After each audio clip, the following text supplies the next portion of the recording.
lods. Tara. Magpalamig muna tayo. Dito sa may bukal. Nalagay itong towel. Dito muna. Yan. Bali ito yung sabon. Yun talaga sa buhay probinsya mga kamings. Walang Mayniland dito. Walang Mayniland.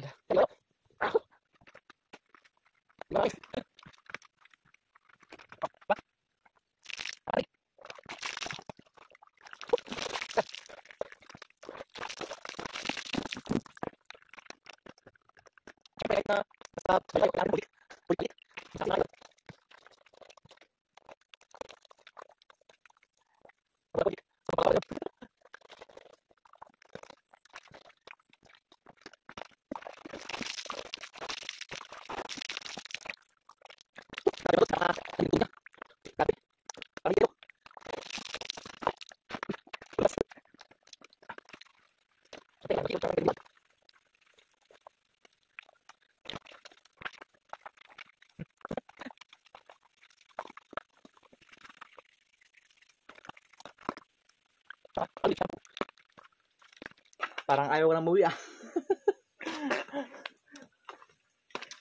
Lamig yung tubig mga kamings.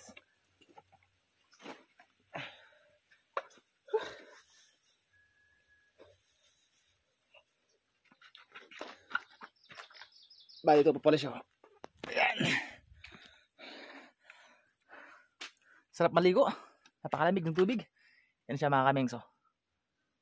Yan. Nag-iisang bukal sa amin na ilang dekada nang ginagamit ng mga taga rito sa amin kapag ganitong summer. Yan mga kamings.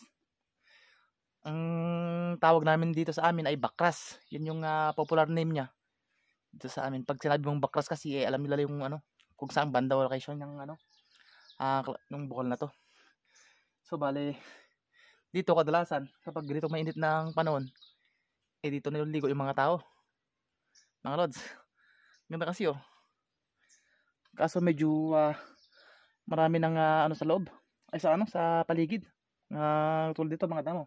Yan. Pero mostly pag ganito dito talaga nililigo yung mga tao. Mga idol, mga kamings. So napakagandang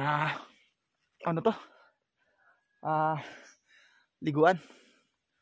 Mahirap kasi yung tubig sa amin kasi yung parang sa balon namin ang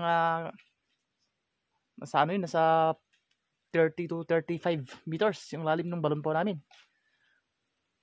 Kasi itong lugar namin is mataas. Abay Tantanap sabi nila. Pero malapit naman kami sa bundok. Pero yun nga, mahirap ang tubig sa amin mga kamings, mga idol.